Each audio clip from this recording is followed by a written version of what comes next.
form the all-devouring narwhal changed into? How come he knows that, too? Really? So, you're telling Paimon that giant whale and this guy can both turn into the fowl? How does that work? It's a subconscious instinct. Any intelligent being who longs for his level of strength is bound to mimic his appearance.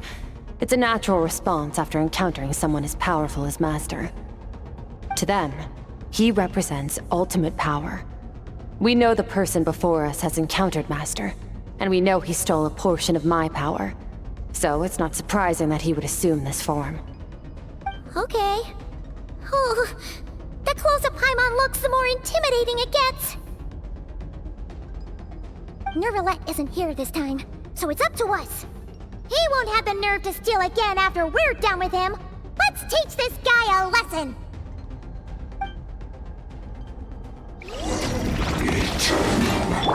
Bombs away! Into the void! Surge!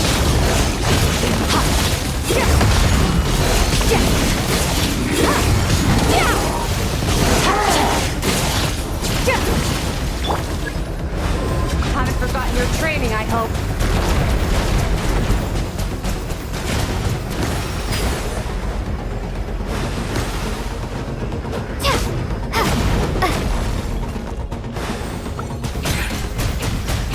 Water jet! Annihilate power.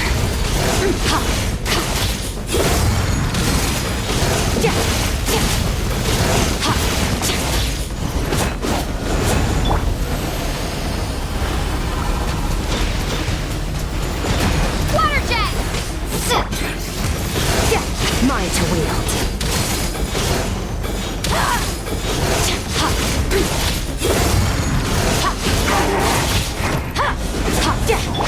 Beyond this world.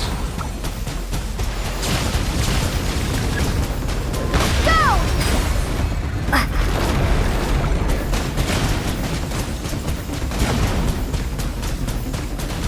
Water jet! Surge! This is getting interesting. Power. Once more!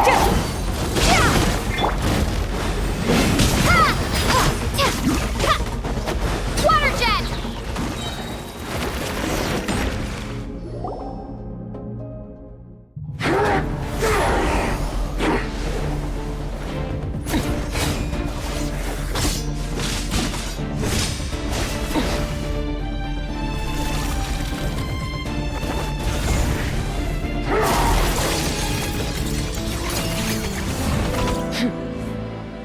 Haven't had enough of my power.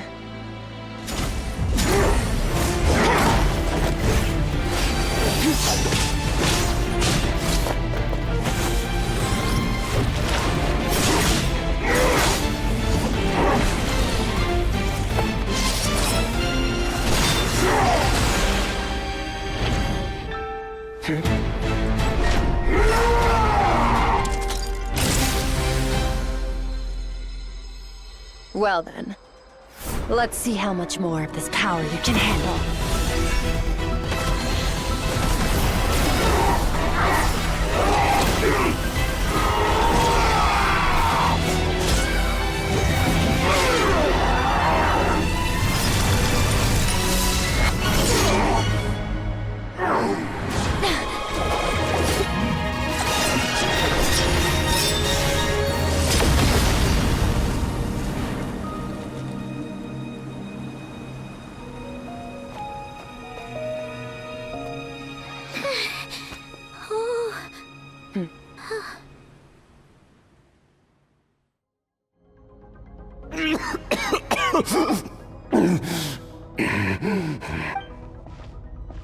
Well, have you come to your senses? You saw that my body was at its limit. So, you deliberately channeled your power into me, knowing that it would destroy my shell from within. Such power, such keen battle instincts. So you must be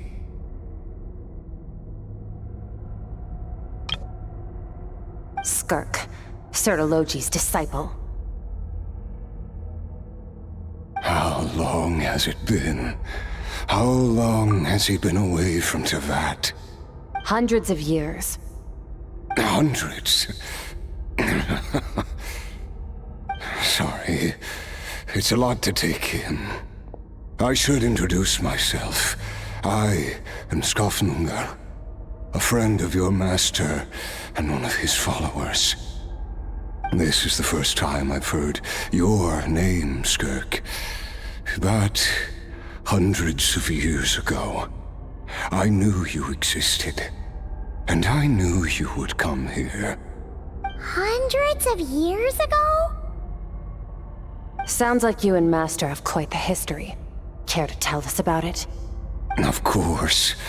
Might as well take advantage of a clear head while I can. The story starts a long, long time ago. I was born into a noble family in Conria. As the eldest son, I was set to inherit our title. But I contracted an incurable illness as a child, and everyone gave up on me. I trained the sword harder than anyone else, defeated all of my peers. But it was all in vain. When other people looked at me, all I saw in their eyes was pity, or a strange glee in my misfortune. Even my parents were just waiting for me to die. Over time, my heart hardened, and I became aimless. That was the point where I met your master, Sertologi. We were similar in age, but different in background. He was born in prison, the son of criminals who had been sentenced to death. He spent his childhood wandering the streets, facing more criticism than the literary works in the Universitas Magistrorum. Yet, he always wore a smile on his face, as if kindness and malice were one and the same, and he could not see the difference. I still remember what he said to me when we first met. You need to fight to survive. Even if it's a losing battle, it should light a fire under you. How can you sit back like this and go down without a fight? That does sound like something he would say. He was the first to acknowledge that I was worth something, and he inspired me to keep going. When we sparred together, it was the first time I'd actually felt the thrill of combat. When I was 10, he stole forbidden research materials and managed to cure my illness. It was like there was nothing in this world he couldn't accomplish. When it came to the human form, he was always intent on pushing the boundaries of possibility. But somewhere along the way, I fell behind. My talents were nothing compared to his, and at some point, I realized he had pulled so far ahead, I was too embarrassed to even ask him to spar. After his grand endeavor was successful, he sought me out and said to me, "This planet no longer holds anything of interest to me, so I'm leaving. But first, I have an offer. I can use a power I have just refined to break the curse of immortality for you.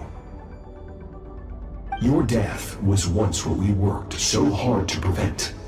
But the immortality you now face is a different kind of pain altogether." I'll pass. Immortality doesn't sound so bad to me. Since I can't die, it means I have an infinite amount of time to get stronger. Maybe I'll finally catch up to you one day, and we can spar like we used to. Are you sure? I cannot say when I will return.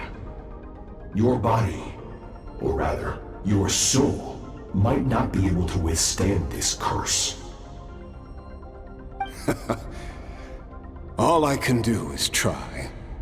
After all, a wise man once told me, people need to fight for their own survival.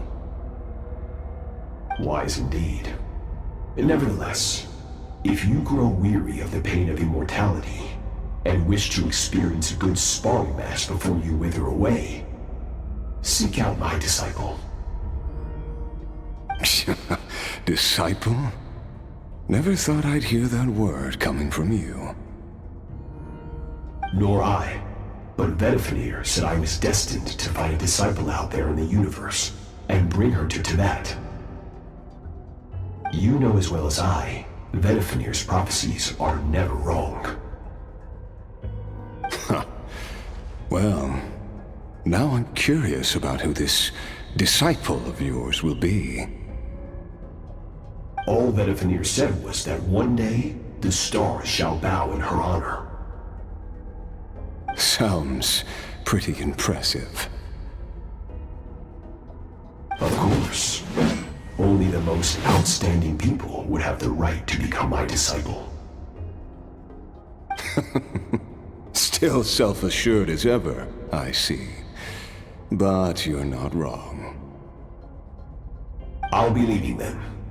Oh, and if you are serious about getting stronger, I left you a little gift in the primordial sea. As I've said before, walk whatever path you want. Freedom means even the wicked get to make their own choices. Waiting for me in the primordial sea was the all-devouring narwhal, already beaten into submission by Sertologi. In its weakened state, I was able to cut off part of its flesh and sew it into my own heart. Your heart? That sounds like torture! How did you even survive that? Because, of course, I bear the curse of immortality. So, you used the curse to turn yourself into a vessel for power. Even with that whale's ability, devouring power like that is not something the human body can withstand.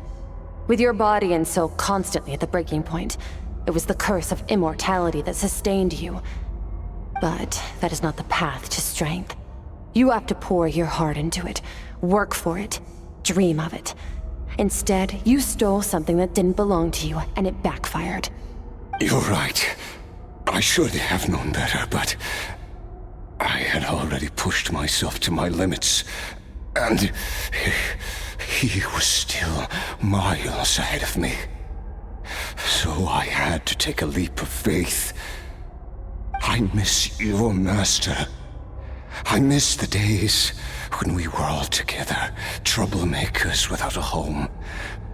I don't regret the choice I made. But if you'll allow it, I do want to apologize. To both of you. After the beating we just gave you, I think we can call it even. You're an interesting one as well. Sertologi's disciple. That's a lot to live up to.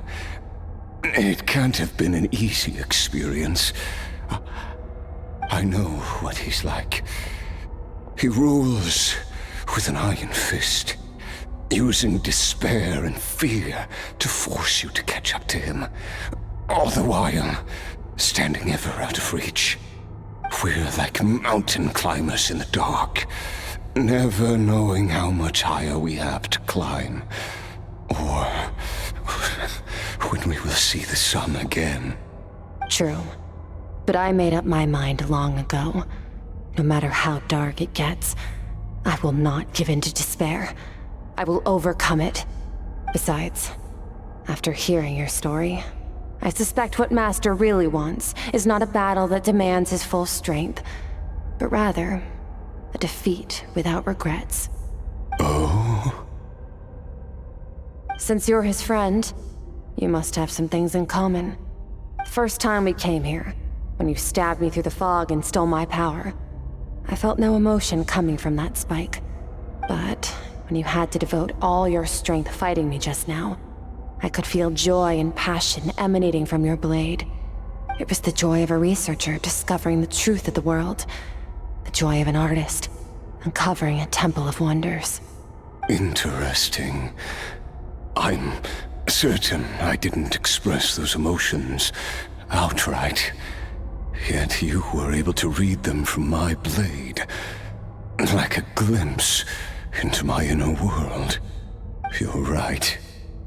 That battle brought me an unbridled sense of joy, and my defeat brings me no regret whatsoever.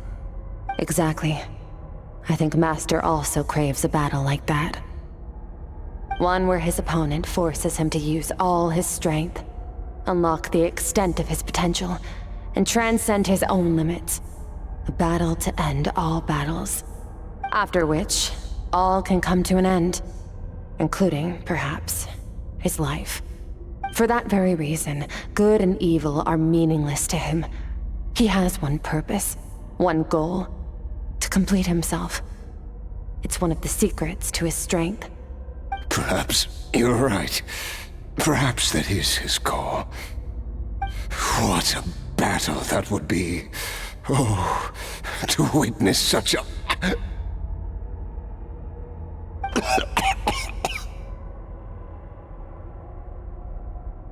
Are you okay? Too many different kinds of power are surging through my body. The curse of immortality allows it all to coexist, but it does not remove the pain.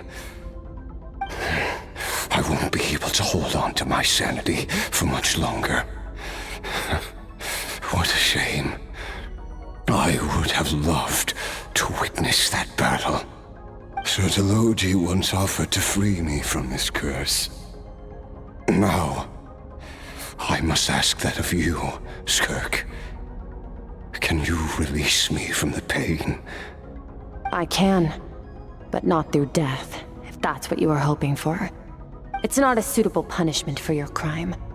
As an alternative, I can take your consciousness, along with all the power you've consumed, and smash it to pieces. The impurities will dissipate, and under the curse of immortality, your mind and body will regenerate. When that process is complete, you will be back to who you were before, no longer tortured by powers you can't control. But it will be a time-consuming and painful process. The decision is yours to make. I accept. And who knows? Perhaps I'll wake up in time to witness your great battle with Sertologi. I have faith that you'll be able to stand against him one day. Though I know it'll be a long and arduous road. If we are climbers in the dark, it appears the dawn has finally broken for me. But your ascent continues. At least, it looks like you are not alone on your journey. I will reach the top of this mountain, no matter what it takes. And you, Skofnunger, will be my witness at the end of all things.